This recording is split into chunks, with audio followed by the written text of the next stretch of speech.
All right, hi everyone. We're literally between you and lunch. So we're going to try to make this as critical as possible on this conversation on critical and strategic technologies.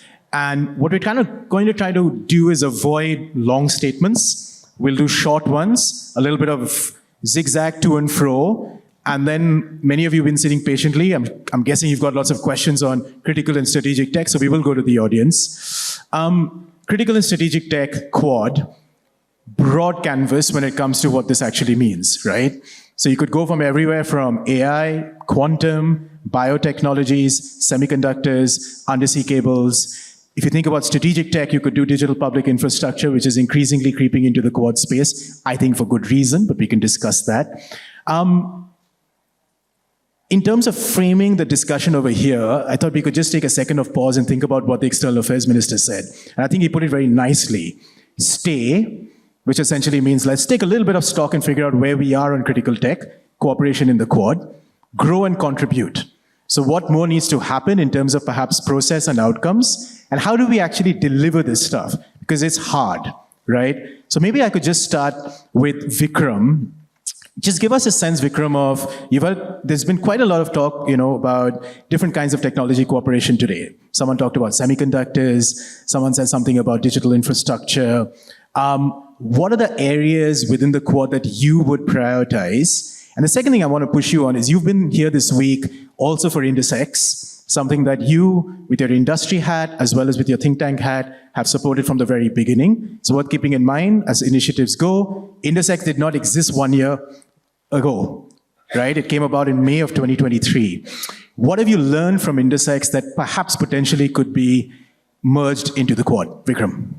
Okay, well, thank you very much, and thank you to ORAF, the Ministry of External Affairs, for doing this and bringing us all together. And Rudy, you asked me to be quick, but you also asked me 4 questions, so I will be selective. So, I mean, I think the first question is why is tech such a big part of the Quad? Why is that what gets almost all the attention?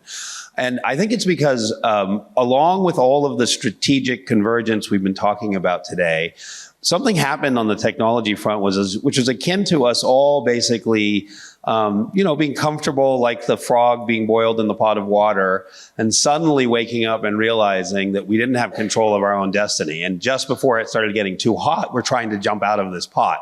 Because what the pot of water was that was boiling was the fact that on several key technologies, be it semiconductor, especially on the inputs of these technologies and the supply chains for these technologies, semiconductors, batteries, solar panels, outside of the core tech realm, APIs for pharmaceuticals. One country was not just dominant in supply, but becoming potentially completely indispensable. That is to say, there were no alternatives. So supply chain resilience, I think, is one of the main drivers, the need for supply chain resilience, one of the main drivers of technology cooperation. Another area where one country was cornering the market was, for example, in telecom, right? So that's one of the drivers of all this telecom cooperation. So, we don't lay the cables, we don't put in the infrastructure, we don't do the O-RAN initiatives, then a lot of that gets bundled up and caught up by one country, and it creates strategic vulnerabilities. And honestly, the pandemic showed us the cost of that in the healthcare space, the catastrophic effects of that kind of overdependence.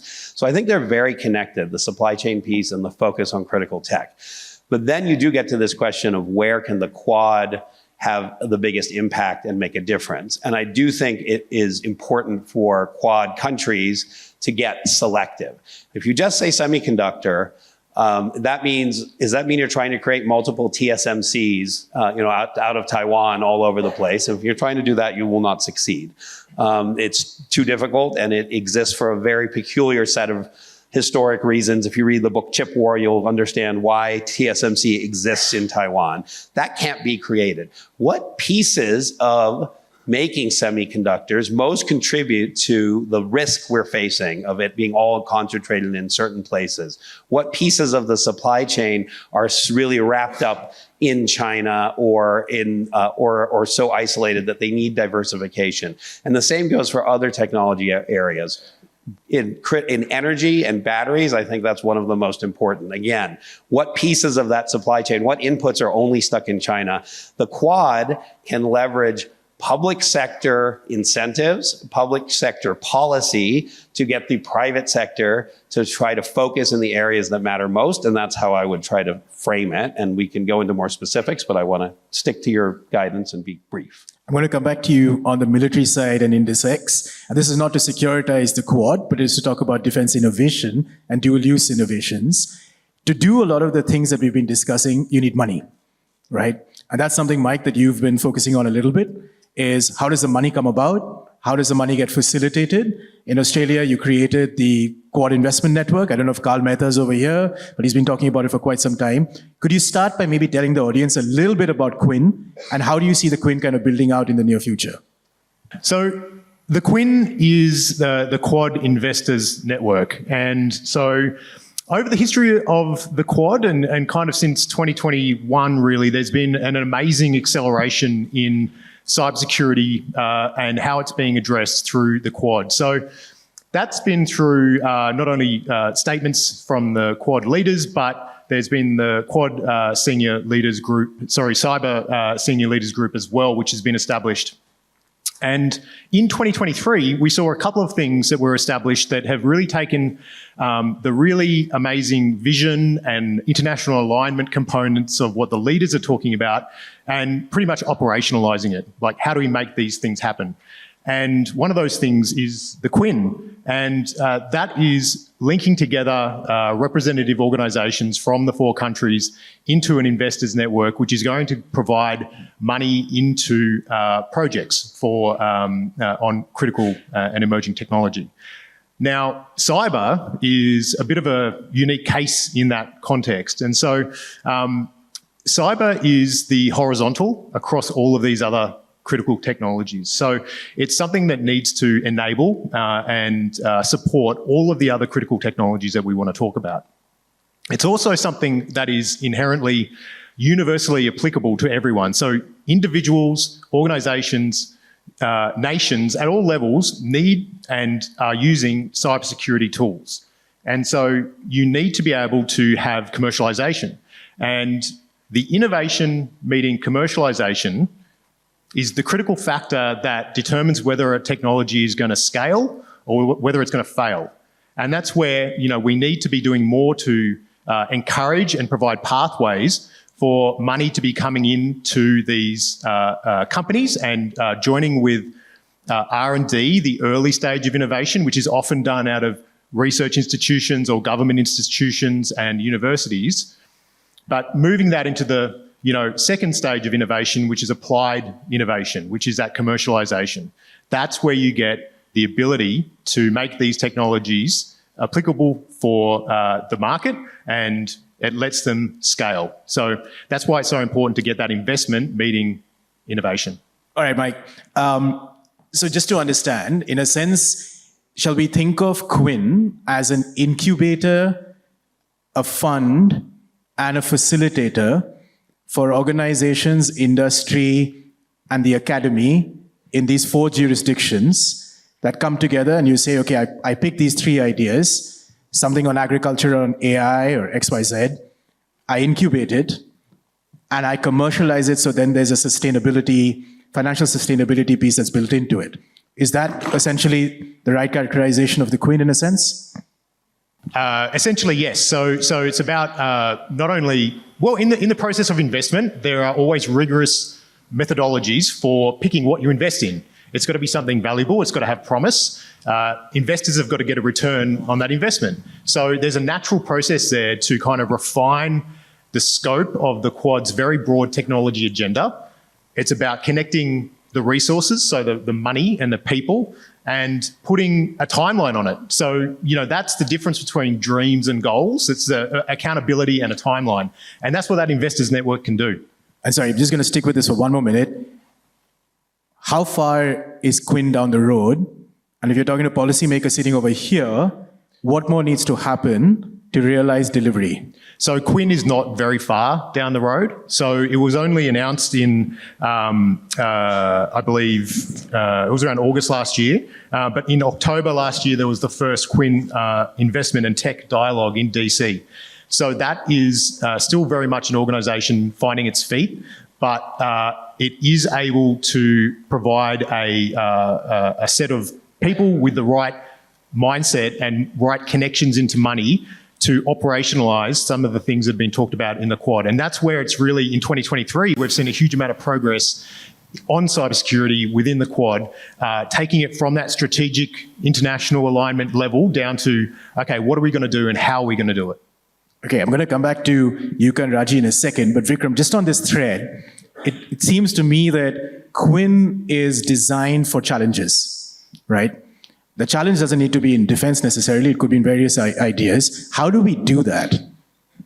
I mean, so governments have some effective, some limited ways to sort of do challenges. They can co-fund challenges. They can set out challenges and basically get startups and others to compete for them. They could partner with the investors and say, we'll do some kind of matching arrangement. There's a lot of ways, a lot of mechanisms. But the government to private sector interface is a shaping role, right? Because like, obviously there's a lot of innovation happening. There's a lot of companies out there and they're chasing missions that they hope will make money and they're chasing investors. Government's job is to sort of say, we need you to focus on increasing our ability to get critical minerals, let's say. And there's a new artificial intelligence technology, a company I know of that uses that to help with mining operations, basically, and make them more efficient and make it easier to find new sources of critical minerals. So a company like that could be something that the governments decide they want to prioritize that area, and they try to get investors more interested. And the implication governments are trying to give is that, hey, we are going to be buying this stuff. But they're not going to be able, as 4 countries, even one country is very unlikely to say to a company or an investor, if you do this, I will buy it, right? In advance. And so there's this dance. And in this X, you were using the example. It has set up a bunch of small scale challenges, and it's planting seeds that it is hoping some of them will grow and provide new technologies that the governments believe they need. So I guess policy suggestion number 2 seems to be is if each of the Quad countries and the governments nudged 2 companies or industry from each of these jurisdictions and said, we want you to do 2 challenges that make sense for the jurisdictions in themselves. So leave it to the private sector to figure it out. So that's suggestion 2. Good.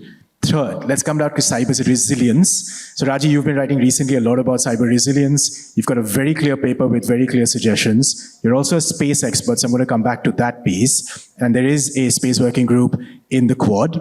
Cyber resilience functional suggestions. Great. I think those both sets of issues are really good agenda points for the Quad. Space is often less talked about, and space is somehow seen as very, very specialized, and somehow it doesn't affect our day-to-day lives. But the fact is that you can imagine a day without space and what it might look like, whether you are seeking direction using your GPS, to go from point A to point B, or weather forecasting, or telemedicine, a whole range of things and how it affects and so on and so forth. I'll come back to that in a bit, but I think we also need to be mindful of the fact that everything today is connected through cyber nodes. So how does that really, we are pushing digital public infrastructure in a big way, DPI, digitalization, especially in the context of the COVID-19 pandemic. It became really everybody had to switch overnight, literally, whether it is office work or consulting for medical purposes or tele-education, everybody had to switch. But at the same time, how well are we in terms of protecting our cyber networks and so on and so forth? And if you look at even the health infrastructure or fintech, all of these have come under enormous stress over the last few years, because precisely whether it is in terms of vaccine production, the number of vaccine production companies, industries that got hit by cyber attack, or fintech, tech, and so on and so forth. So I think there are serious vulnerabilities that we need to address at the same time. So I think one of the things that I need to talk about is possibly creating a cyber a threat and vulnerability index. And you got to bring together, this is not a threat that is unique to India or US or Australia, Japan, and so on and so forth. This is a threat that is transnational in nature. It originates from somewhere else, beyond your national boundary. So you also need to be mindful of the fact that it needs international collaboration between trusted partners, trusted or like-minded partners. So Quad, as a grouping, I think it's well situated to look at this. And I think one of the first things that I would look at is, for instance, can we create a threat and vulnerability index and shared among, and I'm not saying that this you need to put it out in the public domain, but even if through track 1 or track 1.5 deliberations, if you are able to create such an index and share it among the stakeholders, I think that would be a great start. Similarly, again, if a particular country has gone through a particular attack, you can also talk about the lessons learned, or if, in case you have managed to deter a particular incident from happening, can you talk about the ways in which you deter? What are the new techniques, tactics, and kind of things emerging in its end? So if you are able to share it among, because everybody doesn't have to go through the same attack and face vulnerabilities and so on and so forth. So if you're able to share those kind of things, I think that's a good start. Second, another area that I would think is to create sort of a periodic conversations between the CERT organizations, the computer emergency response teams in all of the 4 countries, on a fairly periodic basis. Again, information sharing, intelligence sharing, I think these are important. And I think there were some skepticism a few years ago among some of the Quad countries as to, because India in some ways has not been part of the US Alliance network, the other 3 are US Alliance partners. So in a sense, there's a greater comfort level. So can India also try and see what is that needs to be done in terms of it's the ability among the Quad countries to share information in a free and seamless fashion. And if there are information security sort of measures that need to be signed, I think we need to look at that, because that's a realistic problem that if we have, we need to look at that, for instance. A third and the final point that I want to highlight is also there is a cyber defense agencies that are coming up in most of the countries, mostly from a coordination point of view. But there are cyber agencies coming up in all of the Quad countries. So again, creating sort of a convergence among the 4 countries in terms of understanding or developing a shared understanding among the countries in terms of the threats and also ways to deal with and so on and so forth. A lot more I can go on, but let me stop there. No, that's good. Vikram's got 2 fingers. I'm going to come to Yuka and I'm going to come to Mike. Cyber's obviously big. But Raji, so if I understand this right, you're saying number 1, let's share real-time information on attacks. So that's malware, etc. Let's have some kind of a dashboard that does this, which is not necessarily open source, but it's kind of Quad. Second, you're saying let's learn from each other from lessons. So you need some kind of a cyber academy within the Quad. So you need our cyber specialists to actually meet in something like the Institute of Foreign Service here or elsewhere and actually get their heads together saying, this is how we dealt with this is what we did wrong, and actually this is what we did right. So that's 2. And the third piece was, if you could unpack that short. And the different cyber agencies. Okay. Create conversations. Okay. Vikram, 2 fingers? My just 2 finger on all these very, very good suggestions is 1, the approaches to cybersecurity are needing to change, right? Less network centric, more figuring out how to secure data, using new tools to do those sorts of things. And so there's a space for innovation between the 4 countries. And then 2, to the point of the Quad being to bring benefits to the region, the most vulnerable nations are not just the 4 Quad countries, but all of the countries across the Indo-Pacific who are, in some cases, have networks that are wholly owned by hostile actors. That is to say, they're completely exposed. And so a partnership among the 4, the US and India have a pretty vibrant cyber dialogue, a quadrilateral cyber dialogue that could then help provide actual real benefits to other countries would be really valuable. So that then speaks to what the External Affairs Minister said about contribute. If you want something hard to contribute to the Indo-Pacific, you're thinking about Palau, you're thinking about Nauru, you're thinking about countries with less than a population of 100,000, right? This is what you do. You open that up. Okay? Yeah, this is something exactly that needs to be done, because you need to go beyond the Quad countries in stepping up in terms of providing alternatives to the Indo-Pacific region. Some of the developing countries, smaller countries. Yesterday, I was talking to Lynn for a podcast conversation, and even though the security concerns might be understood and acknowledged by the smaller developing countries in the Southeast Asian region, their primary emphasis is on economics, feasibility. affordability. So, which means that they might go with Huawei, for instance, when they have to choose between Huawei and another telecom provider, that might prove to be more expensive. So how do the Quad countries come about? Because this is important, because at the end of the day, if countries go with the Huawei, the access that the Chinese state security agencies have, and therefore the security of the networks, information security is critical. And I think therefore Quad countries have to be able to work together in providing alternatives to these developing countries in the region. Okay, no, and I can come back to that on some issues around ORAN, for instance. And before I come to Yuka, just to give a heads up to all of you, we're talking about all the good things that the Quad can do. But sometimes to get to good things, you need to think about barriers, right? So I just want you to think a little bit about what are the barriers for better relationships. So if you're thinking about cyber, you're also thinking about data, you're thinking about regulatory corridors. If you're thinking about space and you're thinking about defense and semiconductors, even if you put defense out, for instance, you're thinking about export controls. So think about those barriers and what the Quad could do to kind of get a bit deeper in terms of cooperation. Yuka, broad canvas, lots been discussed, but I want to leave you with just 2-3 words. Trust, infrastructure, which is something that you think about, and an alternative to essentially countries that monopolize territories through vertical integration. Thoughts, reflections?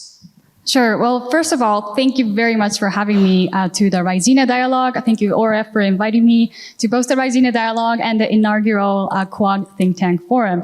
So I like how you want to stick with Dr. Jai Shankar, Foreign Minister Jai Shankar's stay, develop, grow, and contribute.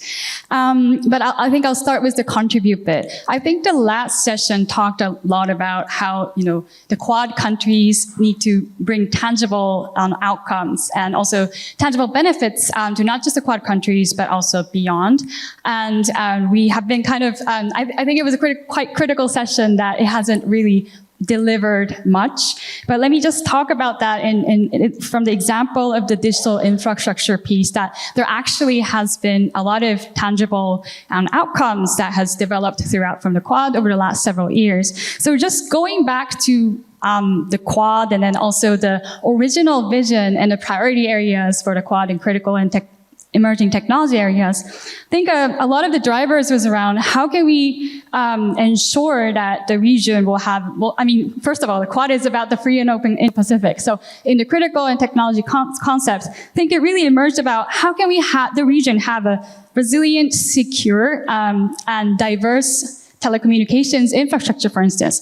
And we have seen tangible results. For instance, the ministers and the previous speakers have, for instance, raised an example that the Quad countries are providing open RAN deployments and infrastructure in Palau, for instance. But more importantly, there are many countries that are working on open RAN technologies or resilient telecommunications infrastructure, even in Europe or Korea. And a tangible result, for instance, that the Quad produced was recently the security report about the open RAN. So this is not just about the Quad countries. It's not just about the Quad countries working together to develop their own technologies, but providing what are the security risks? Is the open RAN secure?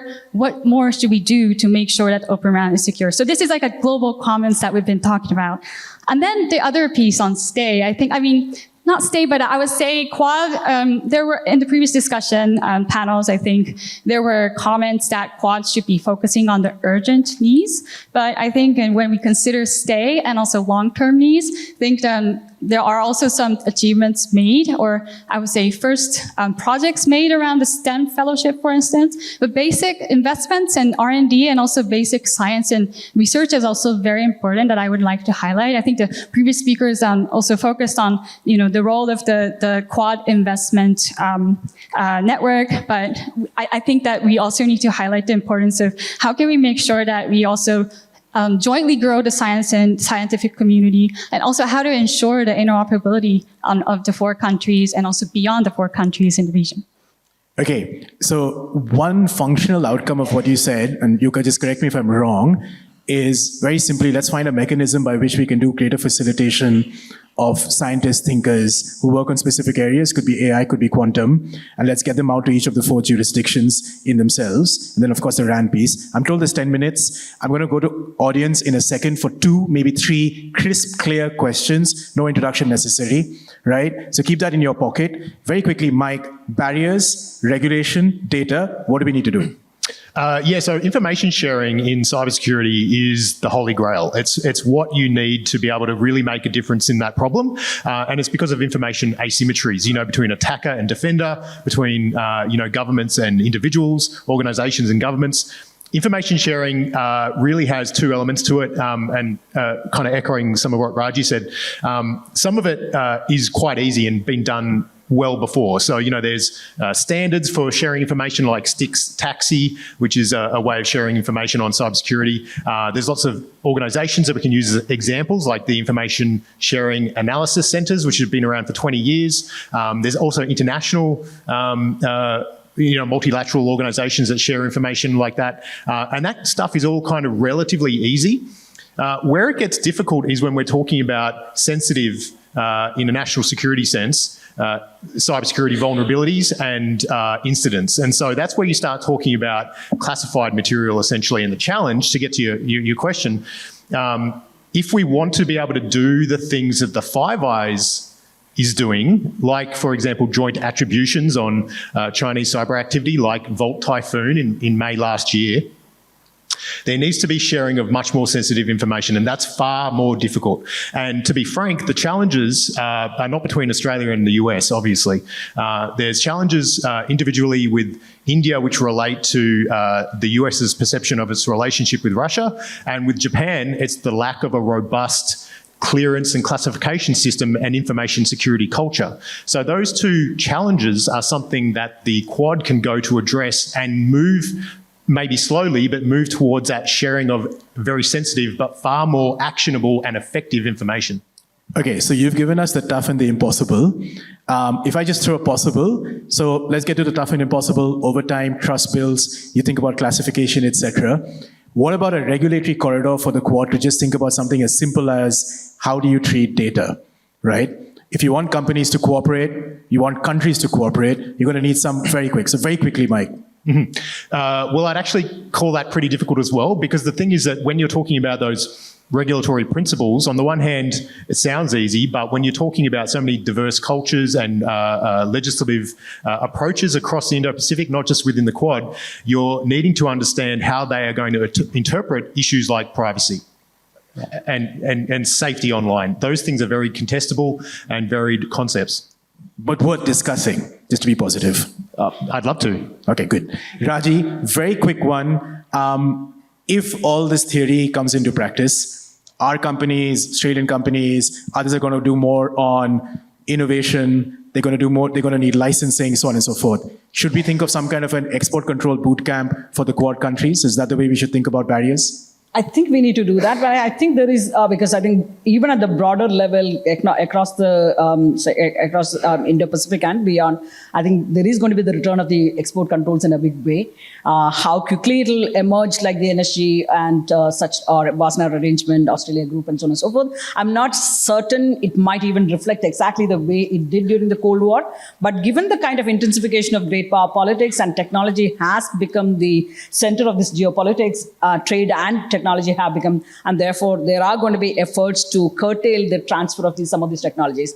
But there is a bigger problem today, unlike in the previous Cold War, that many of these technologies are dual use in nature. They are already spread out to a large number of countries. So what kind of controls can be effective and so on and so forth? But I think we need to start. But if I can just add to one point about the barriers that you were talking about earlier, I think one of the problems is in terms of creating norms, some sort of a governance measure that may not be possible today at the global governance level, because I think it's not the lack of understanding in terms of the threats and challenges that are posed, whether it is in space, cyberspace, or any other new technology, but it is the political issues. So how do you address the political issues that have become the biggest hindrance in formulating new rules and roads? And I think it's critical because the most recent example is Russia's a new space toy that is being developed, essentially EMP, electromagnetic pulse, which is essentially talking about nuclear explosion. and that can destroy satellites even for shorter term immediate use. So I think we urgently need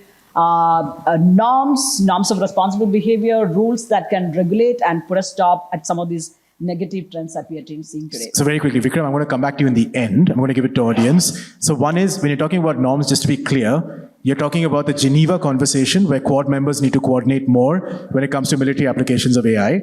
That's that. What I meant on the export control was perhaps something even more prosaic. Simply a question of some kind of a structure with handholds companies from these 4 countries or academy to just say, how do you do business in each other's jurisdictions? Yeah, it may not come through very quickly, but again, these could take shape. Again, if you have the entities that are willing to come together, again, certain amount of hesitancy when it comes to the India, I think that might be there because of the Russian collaboration and so on and so forth, but I think there are ways to... Listen, we pulled off the G20, Mr. Naidu sitting right here. We can definitely pull this off. Okay, very quickly, one question there, lady back there, lady back there. 3, sorry, that's all we got. You, yeah. Hi, good afternoon. So very quickly, with the 4 Navy chiefs focusing on the issue of climate change and how it has been impacting national security all around, especially maritime security, is it time that we call green tech as critical techs? How important it is to extend green tech partnerships into the Pacific, especially with China expanding the same? Got it. Thank you. Green tech. I think one sec. There was a lady back there. Thank you. My question is on China. And the reason why China is so present in many global South countries is because it comes with a whole package. It brings the tech, it builds, and it comes with the money. Yeah, the digital value creation is in China. It's that. But, you have to pay in 25 years and you get the thing now. So I heard a lot about regulations. I haven't heard about anything about the funding. So how to counter China? Where's the money? Okay, so I think we talked a little bit about the money actually, but yes, on regulation governance, good point. We got green tech, we got regulation governance, we got one question back there and a lady over there. And yeah, you sir. CGII. My question is that we are talking about the Quad Tech Network. Now to actualize this, you need a fund, innovation fund, maybe a joint innovation fund. And related to that is the problem, the larger narrative problem which Quad suffers from, which is over-promising, under-delivery and all that. And to make it possible, can we think of some joint tech projects which could become emblems of, Quad positivity? Thank you. That's a good idea in terms of delivery. Last one from the lady here. Good afternoon. My question is related to outer space in particular. So when you mentioned the Quinn network, and we have been seeing enhanced cooperation in outer space within the Quad countries bilaterally and as a Quad space working group.